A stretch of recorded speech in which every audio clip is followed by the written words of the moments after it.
Good morning, students. I hope you will be fine. Today, I will start chapter number 3rd, Fiber to Fabric of class 7, first part. Fibre को कैसे fabric में convert करेंगे. A natural fibre is derived from plants and animals. देखो, natural fibre किससे मिलते हैं हमें? Plant से और एनिमल से. Common example of plant fibre are cotton, flax, jute and other of the animal fibre are wool and silk.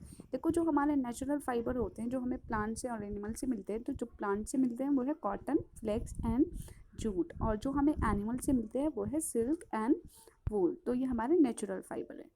Nylon, terylene and rayon are some of the man made और synthetic fibre.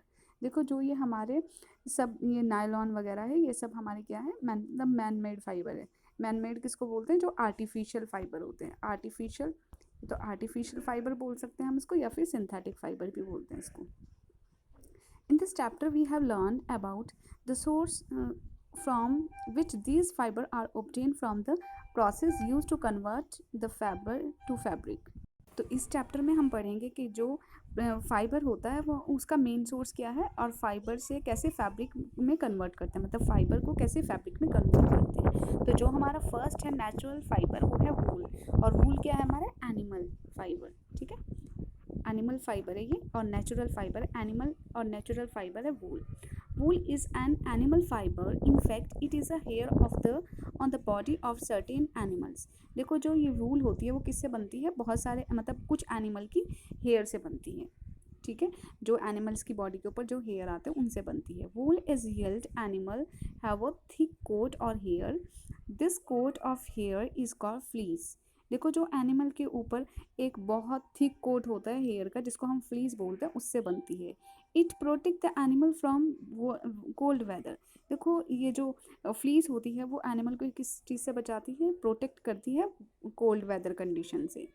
Wool fibre is also light, soft, durable and elastic.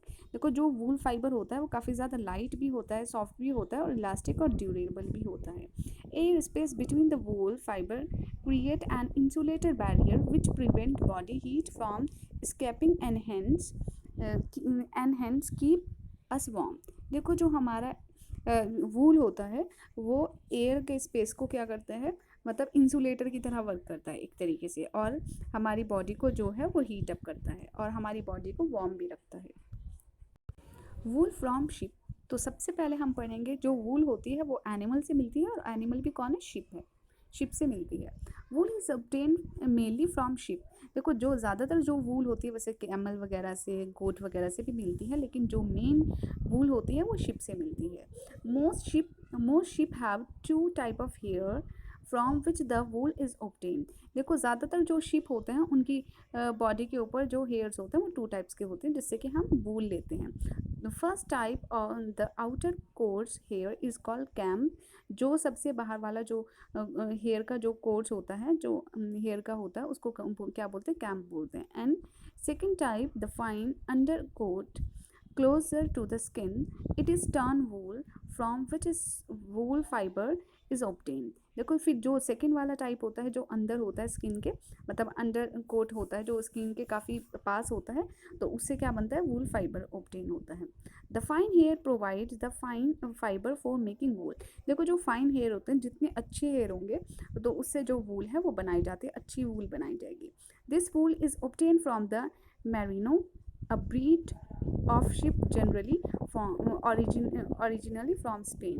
देखो, जो वूल होती है जो हमें मिलती है वूल, वो मैरिनो से मिलती है, और मैरिनो एक शिप की ब्रीड है, एक जाति है, जो कहाँ से है? स्पेन से. उसके बाद है, मतलब जो वूल है वो हमारा एक एनिमल फाइबर है. एनिमल फाइबर नेचुरल फाइबर है. वूल हमें मोस्टली किससे मिलती है? शिप से मिलती है. Rearing of ship. अब देखो, जो शिप होती है, जो भेड़ होती है, उसको हम क्यों पालते हैं? रेयरिंग क्यों करते हैं? We must have seen here herds of sheep grazing in the field in many parts of India. देखो, आपने देखा होगा कि बहुत सारी जो शिप होती हैं वो ऐसे ग्रुप में चलता है, उनका पूरा ग्रुप में चलता है, ग्रेजिंग करते हैं, एक साथ वो चलते हैं इंडिया के कुछ पार्ट्स में. Sheep are herbivores and prefer grasses and leaves. देखो, जो शिप होती है वो एक हार्बिवोर्स एनिमल है, क्योंकि वो लीव्स वगैरह और ग्रासेस वगैरह को खाते हैं, मतलब उसके ऊपर ही ग्रास करते हैं। Apart from grazing sheep, rearing also feed them of a mixture of pulses, corn, जवार, ऑयल केक्स एंड मिनरल्स। देखो मतलब एनिमल को ग्रेजिंग करने के साथ साथ उनको रियरिंग करा जाता है, मतलब उनको फीड कराया जाता है, और सब चीज़ का मिक्सचर भी, जैसे उनको पल्सेस भी खिलाई जाती है, कॉर्न्स, जवार और बहुत सारे मिनरल्स वगैरह खिलाए जाते हैं, जिससे कि उनको अच्छे से रियर कर सकें, पाल सकें। In winter sheep are kept indoor and feed on leaves, grains and dry fodder। देखो विंटर सीजन में क्योंकि काफ़ी ज़्यादा ठंड होती है, तो उनको ठंड से प्रिवेंट करने के लिए उनको अंदर ही इंडोर में रखा जाता है, मतलब कैप्ट इंडोर लिखा है, तो शिप को अंदर ही रखा जाता है और उनको फीड किया जाता है, कुछ पतिये या फिर कुछ ड्राई फॉडर जैसे भूस वगैरह वो सब खिलाते हैं, जिससे कि उन वो अच्छे से मतलब ग्रो हो जाएं। In India, sheep are rearing in the state of Jammu and Kashmir, Himachal Pradesh, Uttarakhand, Arunachal Pradesh and Sikkim. देखो इंडिया में जो शीप होती है वो कुछ स्टेट में रियर किया जाता है, जैसे जम्मू कश्मीर में, हिमाचल प्रदेश में, इन सब में। Rearing and breeding of sheep for wool is also one of the main occupation of India in state of Gujarat, Haryana, Rajasthan and Gujarat. देखो जो एनिमल की जो ब्रीडिंग करवाना, उनको रियरिंग करवाना वूल की वजह से, तो वो बहुत सारे लोगों का, कुछ स्टेट के लोगों का ऑक्यूपेशन है, जैसे पंजाब का, हरियाणा का, वो सब मतलब उनका जो मेन काम होता है वो उनका है। Some breeds of sheep are selectively reared. देखो कुछ एनिमल की ऐसी जाति होती है जिनको सिलेक्ट करके रियर्ड किया जाता है, मतलब जो अच्छी जाति होती है तो उनको रियर करवाएंगे क्योंकि वो अच्छी वूल देगी, मिल्क वगैरह देगी। This means that their parents are chosen for their special characteristics to give birth to them। देखो अगर हमें कोई अच्छी सिलेक्ट करनी है, मतलब अगर हमें चाहिए कि जो भी उसका बेबी होगा, जो शिप का बेबी होगा, तो वो बिल्कुल अच्छा हो, मतलब उसके बॉडी के ऊपर हेयर भी अच्छे आए, ठीक है, वो सब हैं, तो सबसे पहले क्या करना है उनको, मतलब बेबी को होने से पहले पेरेंट्स को चूज़ करना है, वो कौन सा पेरेंट्स अच्छा रहेगा जिसमें अच्छी कैरेक्टरिस्टिक होती हैं, कुछ स्पेशल कैरेक्टरिस्टिक होती हैं। For example some sheep are selected because they have soft under hair। देखो कुछ जो शीप होते हैं उनको सिलेक्ट किया जाता है, उनको चूज़ किया जाता है क्योंकि उनकी जो हेयर्स होते हैं वो काफ़ी ज़्यादा सॉफ्ट होते हैं। This process is called selective breeding. देखो ऐसे प्रोसेस को हम क्या बोलते हैं, मतलब जो पेरेंट्स को सिलेक्ट करना उनके कुछ क्वालिटी की वजह से, ठीक है, तो उनको बोलते हैं, मतलब जो उनसे बेबी आएगा तो वो सिलेक्टिवली ब्रीड होगा। ईच ब्रीड येल्ड वूल अंडर 4 डिफरेंट पर्पज़। ठीक है, कुछ पर्पज़ के लिए, मतलब जिससे कि जो ब्रीडिंग जो ब्रीड होगी उसका जो वूल होगा वो येल्ड अच्छा आए। तो देखिए, Nali breed wool is use to make carpet wool. देखो जो नाली ब्रीड जो वूल होती है वो किस चीज़ में यूज़ होती है, कारपेट बनाने में। Patanwadi wool is use for hosiery, वो हौजरी के लिए यूज़ होती है। Lohi wool is of very good quality and it is used for making wools cloths. ठीक है, जो लोही वूल होती है वो काफ़ी ज़्यादा अच्छी क्वालिटी की वूल होती है और वो कपड़े वगैरह बनाने में काम आती है। Bakarwal wool is used for shawls, और ये जो वूल होती है वो शॉल्स बनाने में यूज़ होती है। वूल फ्रॉम अदर एनिमल्स, ऐसी मतलब और एनिमल्स भी होते हैं जिससे हमें वूल मिलती है, लेकिन जो मोस्टली लिखा है वूल is obtain mainly from ship, ज़्यादातर शिप से मिलती है, लेकिन और बहुत सारे एनिमल्स होते हैं जिससे हमें वूल मिलती है। तो wool is obtain from the other animals like Kashmiri goat, angora rabbit, yak, alpaca and even camel. देखो इन सब एनिमल से भी हमें वूल मिलती है। तो सबसे पहले है Kashmiri goat. Pashmina wool is the finest wool obtain from the Kashmiri goat. ठीक है, जो पश्मीना जो वूल होती है वो बहुत अच्छी वूल होती है, और वो हमें किससे मिलती है, कश्मीरी गोट से। Found in the Kashmir region, और वो कहाँ पर पाए जाते हैं, कश्मीरी जो गोट होते हैं कश्मीर में पाई जाती है। पश्मीना वूल इज़ वूवन और knitted into a fine Pashmina shawls and garments. देखो जो पश्मीना जो वूल होती है उससे क्या बुनाई, मतलब क्या बुनते हैं, कुछ जैसे पश्मीनी शलवार से होती है या फिर गारमेंट्स वगैरह यूज़ होते हैं, मतलब बनाए जाते हैं उनसे। तो कश्मीरी जो गोट होती है वो काफ़ी अच्छी वूल देती है। अंगूरा रैबिट, फिर जो हमें वूल मिलती है वो अंगूरा रैबिट से भी मिलती है। देखिए आपको पिक्चर दिख रही है यहाँ पे। अंगूरा rabbit is in the Angora, Turkey. It produce fine quality of white or colored wool called mohair. ठीक है, जो अंगोरा रैबिट होता है वो कहाँ पर है, तुर्की में. ठीक है, और वो बहुत अच्छी वूल मिलती है उसको, उससे मतलब वाइट कलर की भी और कलर्ड वूल भी मिलती है. Mohair is use to make carpets, skirts, scarfs, winter hats, suits, sweaters, coat and socks. ठीक है, इन जो मोहेर जो होता है वो कारपेट्स वगैरह इन सब चीज़ में बनाने में यूज़ होता है. उसके बाद है yak. The soft under hair of the yak found in the Ladakh region and Tibet. ठीक है, जो याक होता है वो कहाँ पर पाया जाता है, लद्दाख में या फिर तिब्बत में पाया जाता है, और उसको जो हेयर्स होते हैं वो काफ़ी ज़्यादा सॉफ्ट होते हैं. इज़ यूज टू मेक वूल, और वो किस चीज़ में, उनके जो हेयर्स होते हैं वो किस चीज़ में यूज़ होते हैं, वूल बनाने में. The wool can be blended with silk from for easy spinning. ठीक है, और उसमें किसके साथ ब्लेंड किया जाता है, मतलब जो वूल होती है उसको किसके साथ ब्लेंड किया जाता है, मिक्स किया जाता है सिल्क के साथ. ठीक है, स्पिनिंग में. Yak wool is use to make sweaters, blankets, coats and hats. फिर जो याक की जो वूल होती है, जो याक के जो हेयर होते हैं, मतलब उससे जो वूल बनाई जाती है वो किस चीज़ में यूज होती है, स्वेटर्स में, ब्लैंकेट्स में, इन सब चीज़ में यूज़ होती है. It is much warmer than the sheep wool. वो बहुत ज़्यादा गर्म होते हैं, जो उनसे वूल से, जो याक की वूल से जो भी हमारे बनेंगे जैसे ब्लैंकेट्स है, स्वेटर वगैरह है, वो काफ़ी ज़्यादा वार्म होंगे किसके कंपैरिजन में, शिप की वूल के कंपैरिजन में. llama and alpaca. The alpaca and llama belong to the camel family. ये हमारी क्या है, कैमल की फैमिली है. Their undercoat hair is very fine, soft and lustrous and the fiber are lightweight. देखो जो कैमल की फैमिली से, मतलब जो लमाला, अल्पना, अल्पका, इन सब से जो वूल मिलेगी वो काफ़ी ज़्यादा फाइन होती है, काफ़ी सॉफ्ट भी होती है, काफ़ी ज़्यादा लस्ट्रस भी होती है, मतलब काफ़ी चमकीली भी होती है, और उनका जो वेट होता है, जो उसमें वजन होता है, वो काफ़ी ज़्यादा लाइट होता है. They are found in South America, और ये कहाँ पर पाए जाते हैं, साउथ अमेरिका में. उसके बाद है camel. The hair on the body of camel are also use as wool. देखो जो कैमल के ऊपर जो हेयर होते हैं वो हमारे किस चीज़ में यूज़ होते हैं, वूल बनाने में ही यूज़ होते हैं. Bactrian Bactrian camel of Siberia, Mongolia and China gives us best quality of wool. ठीक है, जो बैक्टीरियन जो कैमल है, ये देखिए यहाँ पे पिक्चर में, इसकी जो वूल होती है वो काफ़ी ज़्यादा अच्छी क्वालिटी की होती है. This wool is extremely soft and fine. जो इसकी वूल होती है, जो इसके हेयर से जो वूल बनेगी वो काफ़ी ज़्यादा सॉफ्ट होती है और बहुत फाइन भी होती है. The soft fibre is use to make coats, robes and woollen sports wears. ठीक है, जो कैमल के हेयर से जो वूल बनेगी वो बहुत सारे गारमेंट्स वगैरह में, मतलब कोट्स वगैरह में यूज़ होती है बनाने में. उसके बाद है वूल प्रोडक्शन. वूल को कैसे मतलब प्रोडक्शन किया जाता है, वूल कैसे आते हैं हमारे पास.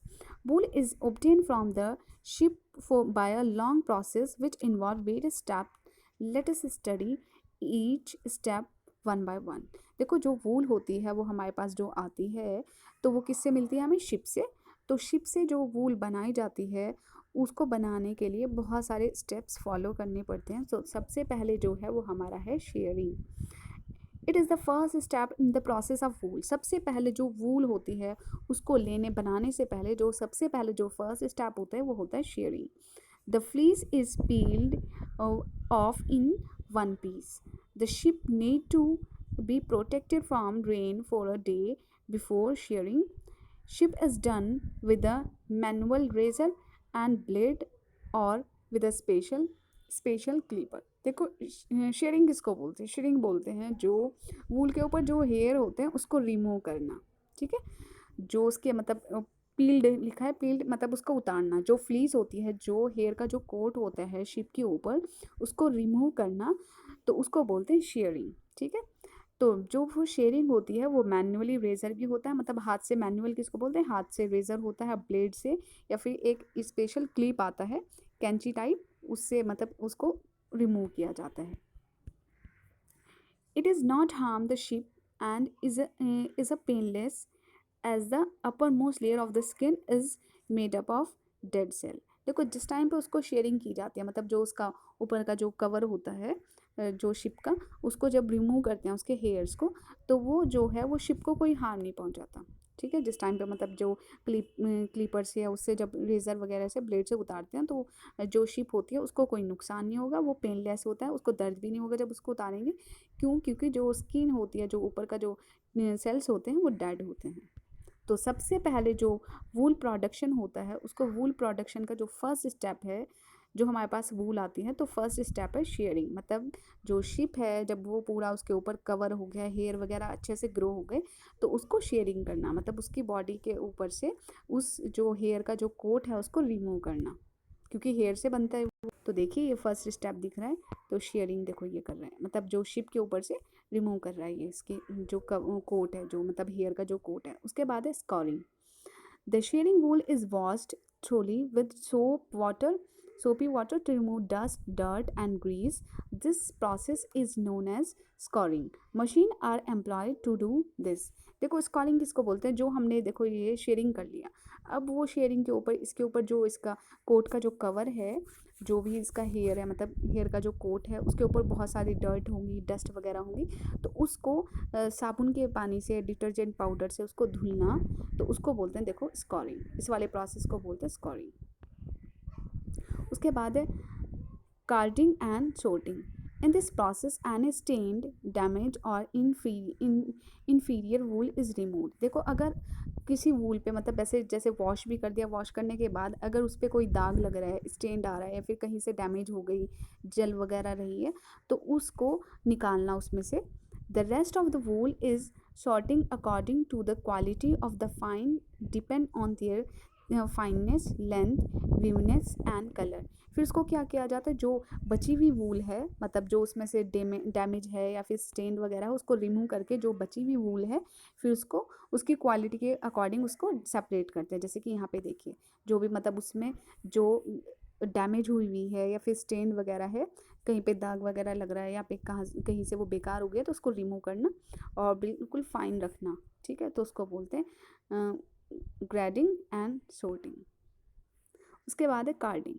Carding, the wool fibre are passed through a series of metal teeth which straighten the fibre. ठीक है, जो वूल फाइबर होता है फिर उसको किस में पास किया जाता है? मशीन्स में पास किया जाता है। ऐसे देखो इसको बोलते हैं carding. Carding also remove residual dirt and other matter left in the वूल। देखो जो कार्डिंग होती है, मतलब मशीन में निकल रहा है, तो अगर उसमें कुछ भी, अगर बची हुई कुछ डर्ट रह भी गई है, कुछ बेकार मैटर रह भी गया उस वूल में, तो जो कार्डिंग जो मशीन होती है वो उसको रिमूव कर देती है। लिखा है यहाँ पे रेजिडुअल डर्ट, जो बचा हुआ डर्ट है उसको रिमूव करती है। Carded wool is to be used for woollen yarn is sent for making yarn. फिर उसको जो कार्डिंग के बाद फिर वो क्या बनाया जाता है? उसका यार्न बनाया जाता है, making yarn. Carded wool is then twisted into rope call स्लीवर।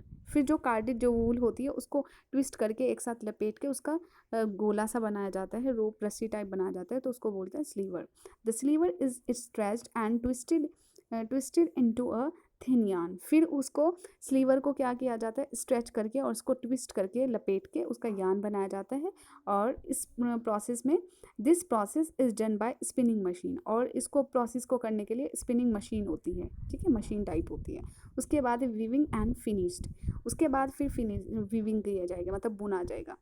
The strengthened fiber are spun or twisted together to make yarn. The wool yarn is then used to knit woollen fabric, sweater etcetera. फिर देखो जो यान बन गया, मतलब जब धागा वगैरह उसका बन गया, तो फिर उसको क्या किया जाता है? उसका स्वेटर बनाया जाता है, या फिर कुछ वूलन फैब्रिक जो भी कपड़े होते हैं वूल के, वो बनाया जाता है। The quality of wool is judged on the basis of thickness, length, shine, strength and fineness of the fibres.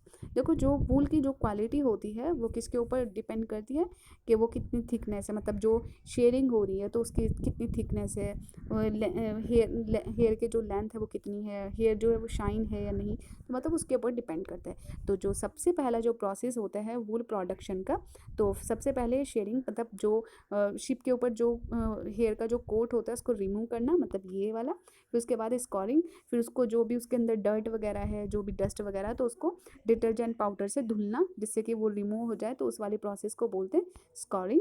उसके बाद क्या है कि उसमें जो भी डैमेज वगैरह पोर्शन है उस वूल में, या फिर कोई स्टेन वगैरह, मतलब जो दाग धब्बा वाला जो वूल है, तो उसको रिमूव करना मशीन की हेल्प से, तो उसको बोलते हैं कार्डिंग एंड शॉर्टिंग। ठीक है। फिर उसके बाद